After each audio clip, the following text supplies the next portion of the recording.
வணக்கம் வேந்தரின் உச்சிவேளை பகல் செய்திகளுக்காக பிரவீனா கௌரி. முதலில் தலைப்புச் செய்திகள்.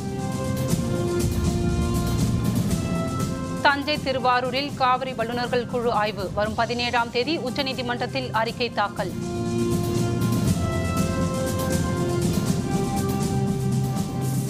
காஷ்மீரில் அரசு அலுவலகத்திற்கு தீ வைத்த பயங்கரவாதிகள். ராணுவ வீரர் உள்பட 2 படுகாயம்.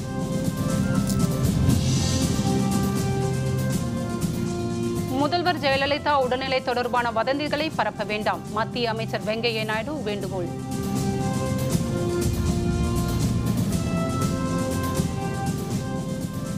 ஆயுத பூஜை சிறப்பு வழிபாடுகள், உற்சாக கொண்டாட்டம்.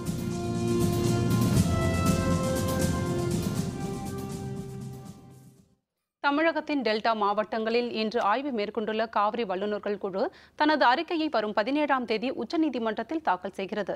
உச்சநீதிமன்ற உத்தரவின்படி மத்திய நீர்வள ஆணைய தலைவர் GS ஜா தலைமையில் 13 பேர் கொண்ட உயர்நிலை தொழில்நுட்ப குழுவை மத்திய அரசு அமைத்தது. இந்த குழு கர்நாடக மாநிலத்தில் உள்ள அணைகள், காவிரியின் நீர்பிடிப்பு பகுதிகள், பாசன பகுதிகளை கடந்த 2 நாட்களாக பார்வையிட்டு ஆய்வு செய்தது. இதனைத் தொடர்ந்து மேட்டூர் அணையை பார்வையிட வந்த உயர்நிலை தொழில்நுட்ப குழு அணையின் வலது கரையில் ஆய்வு மேற்கொண்டது. அப்போது அங்கு வந்த விவசாயிகள் தங்களுடைய நிலைமைகளை எடுத்துக் கூறினர். பின்னர் ஈரோடு மாவட்டம் பவானிசாகர் அணையிலும் ஆய்வு மேற்கொள்ளப்பட்டது. இதனைத் தொடர்ந்து நேற்றிரவு திருச்சி வந்த காவிரி வல்லுநர்கள் குழு காவிரி டெல்டா மாவட்டங்களில் ஆய்வு மேற்கொள்ள இன்று காலை திருச்சியில் இருந்து புறப்பட்டது. தஞ்சாவூரில் சோழகன் குடிக்காடு, சொக்கனூர் ஆகிய இடங்களில் உள்ள விவசாய நிலங்களை பார்வையிட்டது. தண்ணீர் இல்லாததால் பயிர்கள் காய்ந்து கிடப்பதை விவசாயிகள் வல்லுநர்கள் குழுவிடம் அவர்கள் காண்பித்தனர். அவற்றை குழுவினர் ஆய்வு செய்தனர். பின்னர் விவசாயிகள் தங்கள் கோரிக்கையை மனுவை குழுவிடம் அளித்தனர். இதனைத் தொடர்ந்து திருவாரூர் மாவட்டத்தில் காவிரி வல்லுநர்கள் குழு நேரில் ஆய்வு மேற்கொண்டது. I am here to assess the ground realities, and these are part of those assessments. I am taking care of all the issues which are brought before me, and I'll appropriately look into the issue and prepare report accordingly to submit to the Honorable Supreme Court. ஆய்வு பணி முடிந்ததும் இன்று மாலை வல்லுநர்கள் குழு தில்லி திரும்புகிறது. இதனைத் தொடர்ந்து வரும் 17ஆம் தேதி உச்சநீதிமன்றத்தில் காவிரி வல்லுநர்கள் குழு ஆய்வறிக்கையை தாக்கல் செய்கிறது. காவிரி நதிநீர் பங்கீடு தொடர்பான வழக்கு வரும் 18ஆம் தேதி உச்சநீதிமன்றத்தில் விசாரணைக்கு வருகிறது என்பதும் குறிப்பிடத்தக்கது. ஜம்மு காஷ்மீர் மாநிலம் பாம்பூரில் தீவிரவாதிகளுக்கும் பாதுகாப்பு படையினருக்கும் இடையே 6 மணி நேரத்திற்கு மேலாக கடும் துப்பாக்கி சண்டை நீடித்து வருகிறது. ராணுவ வீரர் மற்றும் காவல்துறை அலுவலர் என 2 வீரர்கள் படுகாயமுற்றனர். ஜம்மு அருகில் உள்ள பாம்பூர் அரசு அலுவலக கட்டிடத்தில் இன்று காலை 6 மணியளவில் புகுந்த 2 பாகிஸ்தான் தீவிரவாதிகள் திடீரென துப்பாக்கியால் சுடத் தொடங்கினர். தீவிரவாதிகள் பதுங்கியுள்ள 50 அறைகள் கொண்ட அந்த கட்டிடத்திற்குள் அதிரடியாக நுழைந்த பாதுகாப்பு படையினர் அவர்களுக்கு எதிராக முனைப்புடன் துப்பாக்கிச்சூடு நடத்தி வருகின்றனர். தொடர்ந்து 6 மணி நேரத்திற்கு மேலாக இரு தரப்பினருக்கும் இடையே நீடித்து வரும் துப்பாக்கி சண்டையால் பதற்றம் நிலவி வருகிறது. தீவிரவாதிகள் வெடிகுண்டுகளையும் வெடிக்க செய்ததால் அந்த கட்டிடத்தின் பல பகுதிகள் சேதமடைந்துள்ளன. இதில் ராணுவ வீரர் ஒருவரும் உள்ளூர் காவல்துறை அலுவலர் ஒருவரும் படுகாயமடைந்துள்ளனர். தில்லியில் பாதுகாப்புத்துறை அமைச்சர் மனோகர் பாரிக்கரை ராணுவ தலைமை தளபதி தல்பீர் சிங் சந்தித்து இது தொடர்பாக எடுத்துரைத்தார். முதல்வர் ஜெயலலிதா உடல்நிலை தொடர்பாக வதந்திகளை பரப்ப வேண்டாம் என மத்திய அமைச்சர் வெங்கையா நாயுடு கேட்டுக் கொண்டுள்ளார். சென்னை கிண்டி ஆளுநர் மாளிகையில் தமிழக ஆளுநர் வித்யாசாகராவை மத்திய அமைச்சர் வெங்கையா நாயுடு இன்று காலை சந்தித்தார். பின்னர் செய்தியாளர்களுடன் பேசிய அவர் தமிழக ஆளுநரை நட்பு ரீதியாக சந்தித்ததாக தெரிவித்தார். முதல்வர் ஜெயலலிதாவின் உடல்நிலை தொடர்பாக தேவையற்ற வதந்திகளை பரப்புவது நல்லதல்ல என கூறினார்.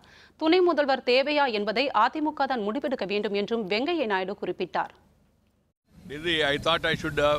Meet the governor also. Yesterday I came here exclusively to visit the hospital and inquire about Madam Jayalalithaji's health condition. I don't think all these unnecessary speculations are not good. தமிழக முதல்வர் ஜெயலலிதா விரைவில் முழு உடல் நலம் பெற வேண்டும் என்பதே தமது விருப்பம் என புதுச்சேரி ஆளுநர் கிரண்பேடி தெரிவித்துள்ளார். தமிழக முதல்வர் ஜெயலலிதா உடல்நலக்குறைவு காரணமாக கடந்த மாதம் 22ஆம் தேதி முதல் சென்னை அப்போலோ மருத்துவமனையில் சிகிச்சை பெற்று வருகிறார். பல்வேறு அரசியல் தலைவர்கள் அங்கு வந்து அவருடைய உடல்நிலை பற்றி விசாரித்து வருகின்றனர். இன்று காலை அப்போலோ மருத்துவமனைக்கு வந்த புதுச்சேரி ஆளுநர் கிரண்பேடி முதல்வரின் உடல்நிலை பற்றி கேட்டறிந்தார். பின்னர் செய்தியாளர்களுடன் பேசிய கிரண்பேடி முதல்வர் உடல்நலம் தேறி வருவதாக மருத்துவர்கள் தெரிவித்ததாக கூறினார். I met Dr. Reddy I don't believe in disturbing patients at all. I don't believe in doing that. I believe in respecting the medical ethics, and particularly when any patient is under very careful care, patient should never be disturbed. I believe in doing that. So therefore, I've had a very good briefing, conversation with Dr. Reddy himself. He spared valuable time for me, and he said that Amma is under very good care. இலங்கை சிறையில் உள்ள தமிழக மீனவர்கள் 5 பேரையும் 115 படகுகளையும் விடுவிக்க வலியுறுத்தி ராமேஸ்வரம் மீனவர்கள் காலவரம்பற்ற வேலைநிறுத்த போராட்டத்தில் ஈடுபட்டுள்ளனர். 4வது நாளாக தொடரும் போராட்டம் காரணமாக 3 கோடி ரூபாய்க்கும் அதிகமாக வர்த்தகம் பாதிக்கப்பட்டுள்ளது. இது பற்றிய விரிவான விவரங்களை தருகிறார் நமது செய்தியாளர் ராஜ்குமார். தமிழக கடலோர பகுதிகளிலிருந்து மீன்பிடிக்க செல்லும் தமிழக மீனவர்கள் மீது இலங்கை கடற்படையினர் தொடர்ந்து தாக்குவதும் அவர்களை சிறைப்பிடிப்பது, அவர்களின் படகை முட்டி மூழ்கடிப்பது போன்ற தொடர் சம்பவங்கள் கடந்த 30 வருடங்களுக்கு மேலாக தொடர்கிறது. இந்த நிலையில் இலங்கை வசம் உள்ள 5 மீனவர்களையும் 115 விசைப்படகுகளையும் உடனே விடுதலை செய்ய வேண்டும், பாரம்பரிய இடத்தில் மீன்பிடிக்க வழிவகை செய்ய வேண்டும், இந்திய இலங்கை மீனவர்களின் 4ஆம் கட்ட பேச்சுவார்த்தை உடனே தொடங்கிட வேண்டும் உள்ளிட்ட கோரிக்கையை வலியுறுத்தி ராமேஸ்வரம் மீனவர்கள் காலவரையற்ற வேலைநிறுத்த போராட்டத்தை தொடங்கியிருக்காங்க. இந்த வேலைநிறுத்தம் போராட்டமானது இன்றுடன் 4ஆம் நாளை எட்டியுள்ளது. இந்த வேலைநிறுத்தம் காரணமாக ராமேஸ்வரம் மீன்பிடி துறைமுகத்தில் 800க்கும் மேற்பட்ட விசைப்படகுகள் தற்போது நங்கூரம் பெற்று நிறுத்தப்பட்டுள்ளது. இந்த தொழிலில் நேரடியாக 5000க்கும் மேற்பட்ட மீனவர்களும் சார்பு தொழிலாக 50,000க்கும் மேற்பட்ட மீனவர்கள் தற்போது வேலை இழக்கும் சூழல் ஏற்பட்டுள்ளது. இந்த வேலைநிறுத்தம் காரணமாக இதுவரை தற்போது 3 கோடி ரூபாய் வரை வர்த்தகம் பாதிப்படைந்துள்ளதாக மீனவர்கள் தெரிவிச்சிருக்காங்க. உடனே மத்திய மாநில அரசுகள் மீனவர்களையும் படகையும் விடுவிக்க நடவடிக்கை எடுக்க வேண்டும் எனவும் கோரிக்கை விடுத்துள்ளாங்க. இலங்கை கடற்படையிலேயே அத்துமீறல் 2 வருஷத்துக்கு முன்னாடி பிடிச்ச, இன்று வரை 2 வருஷத்துல பிடிச்ச போட்டை இதுவரைக்கும் எந்த போட்டும் விடல. 5 மீனவர்கள் இலங்கை சிறையில் இருக்காங்க. இதை மத்திய அரசு உடனடியாக நடவடிக்கை எடுத்து 3 கட்ட பேச்சுவார்த்தை முடிஞ்சிருக்கு, எதுவுமே முற்று பெறவில்லை. மீன் பிடிப்பதற்கு உண்டான வழிவகை செய்யணும், இலங்கையில் உள்ள படகுகளை விடுதலை செய்யணும், மீனவர்களை விடுதலை செய்யணும். இதற்கும் மத்திய மாநில அரசு செவிசாய்க்கவில்லை என்றால் அடுத்த கட்ட போராட்டத்தில் ஈடுபட போவதாகவும் மீனவர்கள் தெரிவிச்சிருக்காங்க. வேந்தர் செய்திகளுக்காக ராமேஸ்வரம் மீன்பிடி துறைமுகத்திலிருந்து செய்தியாளர் ராஜ்குமார். ஆயுத பூஜை திருநாள் இன்று தமிழகம் முழுவதும் சிறப்பாக கொண்டாடப்பட்டு வருகிறது. வீடுகள், அலுவலகங்களில் படையிலிட்டு சிறப்பு பூஜைகள் நடத்தப்படுகிறது. சென்னை கிண்டி தொழிற்பேட்டையில் லாரிகள், வேன் மற்றும் ஆட்டோ நிறுத்தங்களில் ஆயுத பூஜை சிறப்பாக கொண்டாடப்படுகிறது. வாகன ஓட்டிகள் தங்கள் வாகனங்களை சுத்தம் செய்து மாலை அணிவித்து பூஜைகள் நடத்தி வருகின்றனர். தங்களது வாழ்வாதாரமாக விளங்கும் வாகனங்களுக்கு பூஜை செய்வதால் வாழ்க்கை வளம் பெருகும் என நம்புவதாக வாகன உரிமையாளர்களும் தொழிலாளர்களும் தெரிவிக்கின்றனர். ஆயுத பூஜை அன்னைக்கு ஸ்வீட்டு, மற்றபடி பொரி, ஆப்பிள், பழம், மற்ற ஃப்ரூட்ஸ் எல்லாம் வச்சு சாமிக்கு பூஜை பண்ணிட்டு எல்லா டிரைவர்ஸுக்கும் ஸ்வீட்டு ப்ளஸ் பொரி, அவல் அந்த மாதிரிலாம் கொடுக்கறது வழக்கம். இது ஒவ்வொரு இயரும் நாங்கள் செலிப்ரேட் பண்ணுவோம். வருஷம் நாங்கள் ஆயுத பூஜை கும்பிட்றோம். காலையில் வந்தோம், மாலையை போட்டோம், சாமி கும்பிட்றோம். வருஷம் இதே தான் செய்கிறோம். இது நல்லா எங்களுக்கு போதும். இதுக்கு மேலே எங்களுக்கு வருமானம் ஆனால் இதே எங்களுக்கு சந்தோஷமாக இருக்குது. எங்கள் ஃபேமிலியும் நல்லா இருக்கு. புகழ்பெற்ற தோல் சிகிச்சை நிபுணர் டாக்டர் GR ரத்னவேல் மறைவு. சென்னையில் இன்று இறுதி சடங்கு. விவரம் விளம்பர இடைவேளைக்கு பிறகு.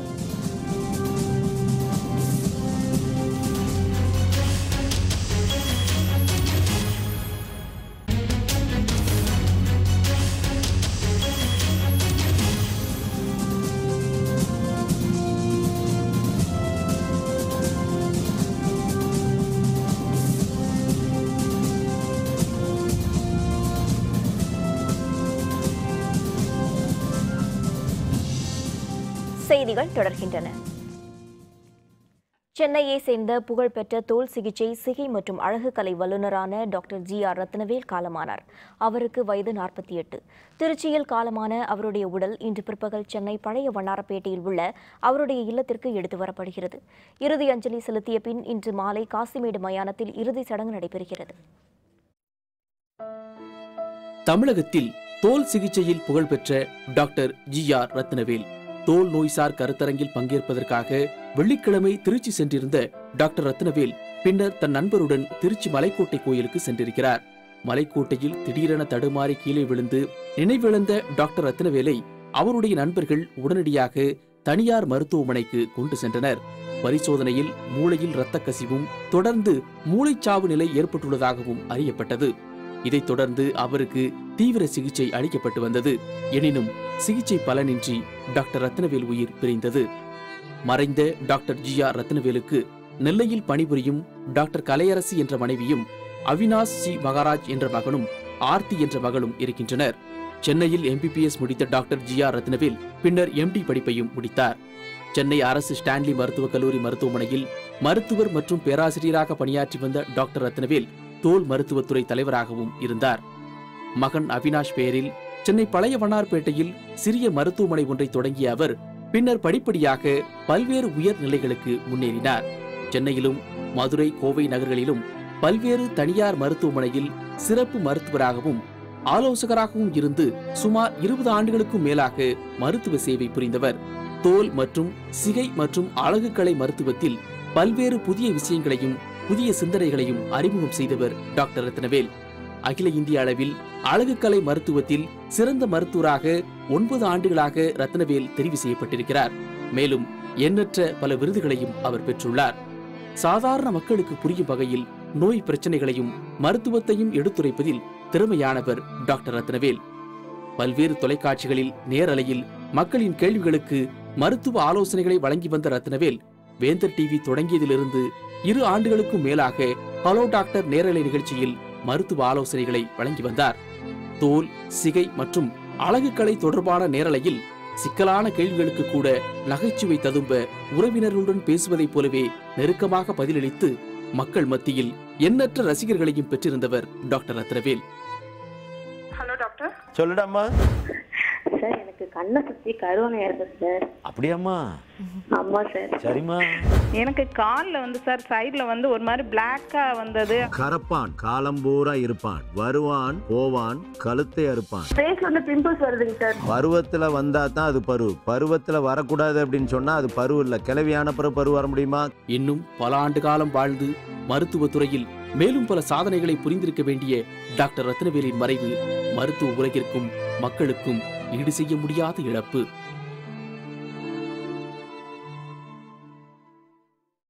அவர் வாழ்க்கையில் ஆர்கன் டொனேஷன் பண்ணணும்னு எப்பயுமே சொல்லிக்கிட்டே இருப்பார், எல்லாரும் பண்ணணும் அப்படின்ட்டுன்னு. ஸோ அவரோட கடைசி விருப்பப்படி இங்கே ஹாஸ்பிட்டலில் எல்லாம் பண்ணுங்க அப்படின்னு சொன்னனால அவங்க அவரோட ஆர்கன்ஸ் எல்லாமே டொனேட் பண்ணிட்டார். எல்லாத்துக்குமே ஒரு பெரிய இழப்பு.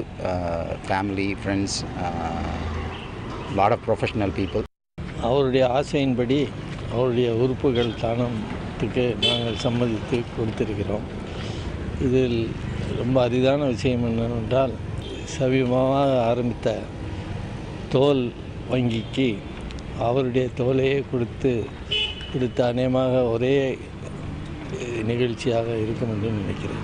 டெர்மட்டாலஜிக்கு செக்ஷனுக்கு ஒரு பெரிய லாஸ். அதோட அவரோட ஒரு நல்ல மனுஷனை இழந்துட்டோங்கிறதுல we have been very society, அவரோட ஃப்ரெண்ட்ஷிப்புங்கிற முறையில் ஒரு நல்ல மனுஷனை இழந்துட்டோம்.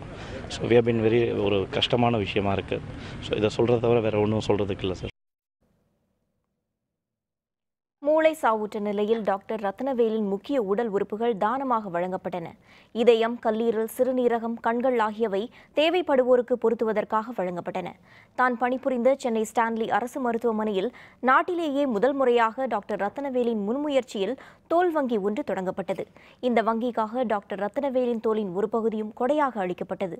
திருச்சியிலிருந்து டாக்டர் ரத்னவேலின் உடல் இறுதி அஞ்சலிக்காக சென்னை பழைய வண்ணாரப்பேட்டையில் உள்ள அவருடைய இல்லத்திற்கு இன்று பிற்பகலில் கொண்டு வரப்படுகிறது.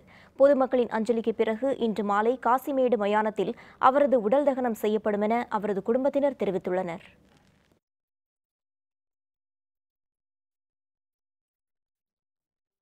திமுக பொருளாளர் மு.க. ஸ்டாலினுடன் எந்த கருத்து வேறுபாடும் இல்லை என தமிழக காங்கிரஸ் தலைவர் திருநாவுக்கரசர் தெரிவித்துள்ளார். சென்னை கிண்டியில் உள்ள ஆளுநர் மாளிகையில் தமிழக ஆளுநர் வித்யாசாகர் ராவை அவர் மரியாதை நிமித்தமாக இன்று சந்தித்து பேசினார். பின்னர் செய்தியாளர்களுடன் பேசிய திருநாவுக்கரசர், கூட்டணி என்பது தேர்தலுக்கானது என்றும் இரு கூட்டணி கட்சிகள் ஒரே நேரத்தில் கருத்து பேச வேண்டியதில்லை என்றும் தெரிவித்தார். மேலும் துணை முதல்வர் வேண்டும் என்பது ஸ்டாலின் கருத்து என்றும் வேண்டாம் என்பது காங்கிரஸ் நிலைப்பாடு எனவும் அவர் கூறினார். திரு ஸ்டாலின் அவர்கள் ஒரு கட்சிக்கு தலைவர், முக்கிய தலைவர். நான் காங்கிரஸ் கட்சியினுடைய தலைவர். அவர் கருத்தை அவர் சொல்கிறார், என் கருத்தை நான் சொல்கிறேன். 2 பேரும் ஒரே கருத்தை தான் சொல்லணும்னு அவசியம் இல்லை. அதில் எனக்கும் ஸ்டாலின் அவர்களுக்கும் அவர் சொன்னதில் அபிப்பிராய பேதம், கருத்து வேறுபாடு என்றெல்லாம் செய்திகள் வருவதில் எந்த விதமான உண்மையும் இல்லை. நாகப்பட்டினம் மாவட்டம் திருக்குவளையில் அருள்மிகு தியாகராஜ சுவாமி கோவிலில் இருந்த விலை மதிப்பு மிக்க மரகதலிங்கத்தை யாரோ திருடிச் சென்றுள்ளனர். இதுபற்றி காவல்துறையினர் தீவிர விசாரணை மேற்கொண்டுள்ளனர். தர்மபுரம் ஆதீனத்திற்கு சொந்தமான இந்த கோவிலில் இருந்த விலை மதிப்புமிக்க இந்த மரகத லிங்கத்திற்கு தினமும் வழிபாடுகள் நடத்தப்பட்டு வந்தது. இந்த நிலையில் நேற்று காலையில் பூஜைகள் முடிந்து பெட்டியில் வைக்கப்பட்டிருந்த மரகத லிங்கத்தை யாரோ திருடி சென்றுள்ளனர். மாலையில் மரகத லிங்கத்தை காணவில்லை. இது பற்றிய தகவல் அறிந்ததும் மாவட்ட காவல்துறை கண்காணிப்பாளர் துரை நேரில் சென்று விசாரணை மேற்கொண்டுள்ளார். சிவாச்சாரியார்கள் மற்றும் கோவில் ஊழியர்களிடமும் விசாரணை நடத்தப்பட்டு வருகிறது. மரகத லிங்கம் வைக்கப்பட்டிருந்த இடத்தில் கண்காணிப்பு கேமராக்கள் இருப்பதாக அறிவிப்பு இருந்தாலும் கேமராக்கள் இல்லை. மேலும் பூட்டுகள் பழுதாகிவிட்டதால் சாதாரண பூட்டுகளை பயன்படுத்தப்பட்டுள்ளன. இதை எளிதில் உடைத்து மரகத லிங்கம் திருடப்பட்டிருக்கிறது. காணாமல் போன மரகத லிங்கத்தின் மதிப்பு பல கோடி ரூபாய் இருக்கலாம் என கூறப்படுகிறது. தொழில் வளம் பெருகவும் கல்வி ஞானம் பெருகவும் சரஸ்வதி மற்றும் ஆயுத பூஜை விழா தொழில் நிறுவனங்கள் மற்றும் வீடுகளில் இன்று உற்சாகத்துடன் கொண்டாடப்பட்டு வருகிறது.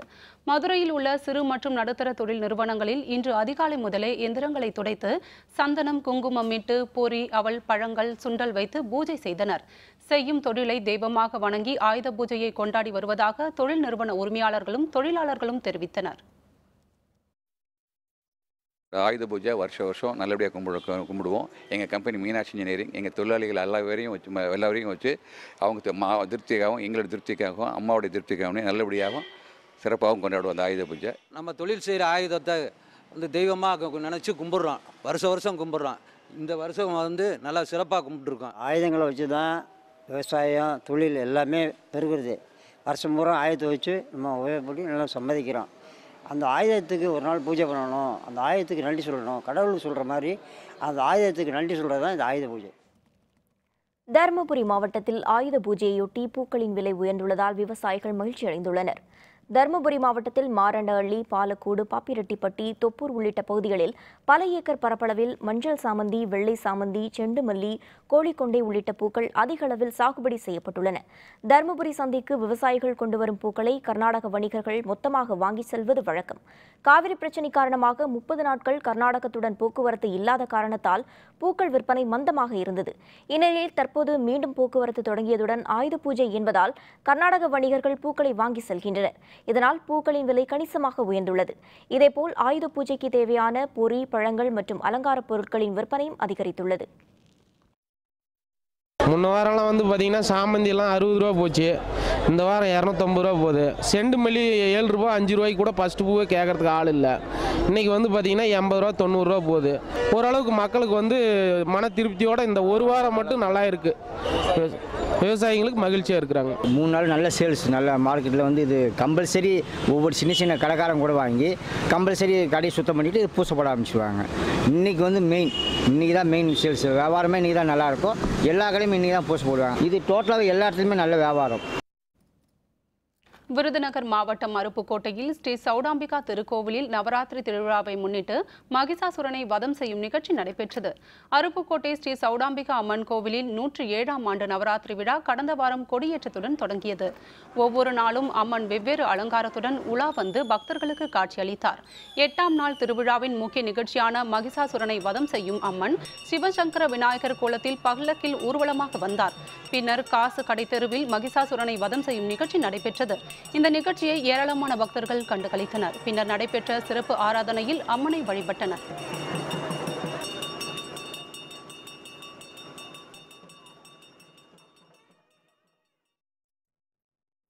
இந்தியாவுக்கு எதிரான 3வது டெஸ்ட் போட்டி. ரன் எடுக்க முடியாமல் நியூசிலாந்து அணி திணறல். விவரம் விளம்பர இடைவேளைக்கு பிறகு.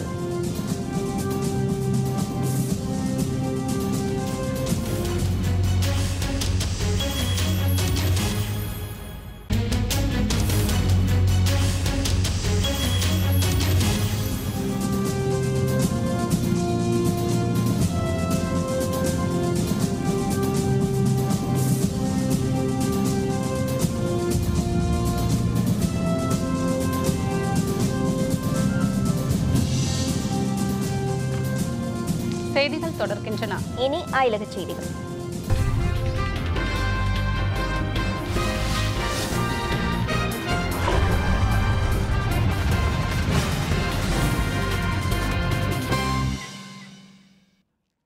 லிபியாவின் சிட்டே நகரில் ஐஎஸ் தீவிரவாதிகளின் பகுதிகளை முற்றுகையிட்டு தீவிரமாக சண்டையிட்டு வரும் ராணுவம் இன்னும் சில நாட்களில் நகரை முழுவதுமாக மீட்கும் என எதிர்பார்க்கப்படுகிறது.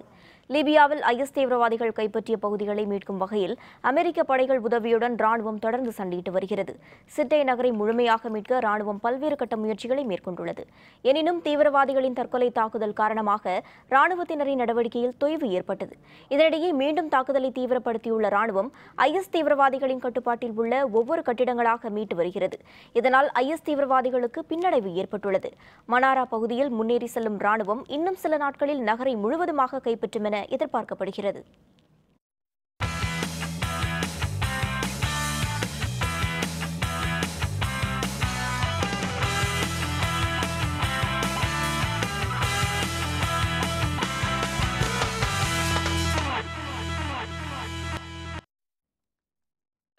இந்தூரில் நடைபெற்று வரும் இந்தியாவுக்கு எதிரான 3வது டெஸ்ட் கிரிக்கெட் போட்டியில் நியூசிலாந்து அணி ரன் எடுக்க திணறி வருகிறது. இந்தியா நியூசிலாந்து அணிகள் மோதும் 3வது மற்றும் கடைசி டெஸ்ட் போட்டி மத்திய பிரதேச மாநிலம் இந்தூரில் உள்ள ஹோல்கர் திடலில் நடைபெற்று வருகிறது. இந்தியா முதல் இன்னிங்ஸில் 5 விக்கெட் இழப்பிற்கு 557 ரன்களை எடுத்து டிக்ளேர் செய்தது. நேற்றைய 2வது நாள் ஆட்டத்தின் போது இந்திய அணி கேப்டன் கோலி 211 ரன்களை எடுத்து ஆட்டமிழந்தார். ரஹானே 188 ரன்களை எடுத்தார். முதல் இன்னிங்ஸை தொடங்கிய நியூசிலாந்து அணி நேற்றைய ஆட்ட நேர முடிவில் விக்கெட் இழப்பின்றி 28 ரன்கள் எடுத்திருந்தது. இன்று 3ஆம் நாள் ஆட்டத்தை தொடர்ந்த நியூசிலாந்து அணி தொடக்கத்தில் நிதானமாக ஆட்டத்தை வெளிப்படுத்தியது. பின்னர் அஸ்வினின் பந்து வீச்சை எதிர்கொள்ள இயலாமல் நியூசிலாந்து அணி திணறி வருகிறது. சற்று முன் வரை அந்த அணி 6 விக்கெட்களை இழந்து 201 ரன்களை மட்டுமே எடுத்து விளையாடி வருகிறது.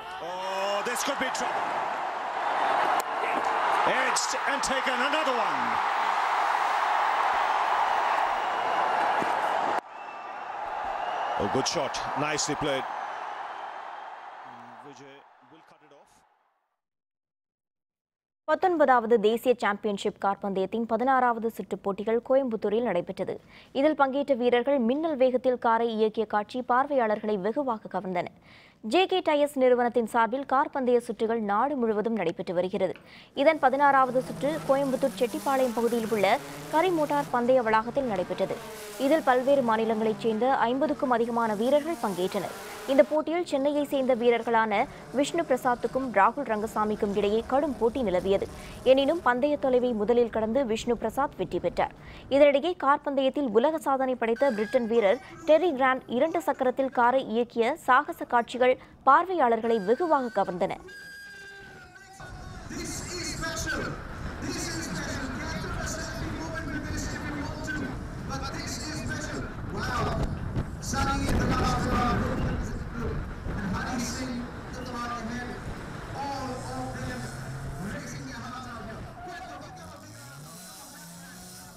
The JK racing event was really good. It's an area I've never been to in India before. I like it. I like it a lot. The people have been fantastic. Everybody's really warm, welcoming, enjoying themselves, having fun, shouting, screaming, and that's what it's all about. So as long as they're having fun, I'm having fun. மீண்டும் தலைப்புச் செய்திகள். தஞ்சை திருவாரூரில் காவிரி வல்லுநர்கள் குழு ஆய்வு. வரும் 17ஆம் தேதி உச்சநீதிமன்றத்தில் அறிக்கை தாக்கல்.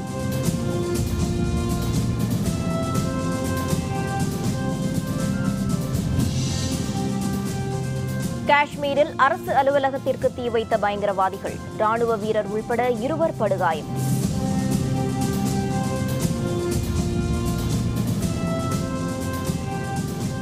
முதல்வர் ஜெயலலிதா உடல்நிலை தொடர்பான வதந்திகளை பரப்ப வேண்டாம். மத்திய அமைச்சர் வெங்கையா நாயுடு வேண்டுகோள்.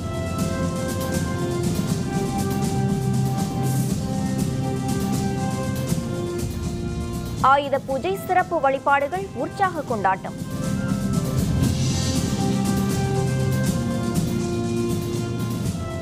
இத்துடன் வேந்தரின் உச்சிவேளை பகல் செய்திகள் நிறைவடைந்தன. மீண்டும் மாலை 5:30 மணிக்கு வேந்தரின் அந்தி மாலை தொடர் செய்திகளில் சந்திப்போம். வணக்கம். வணக்கம்.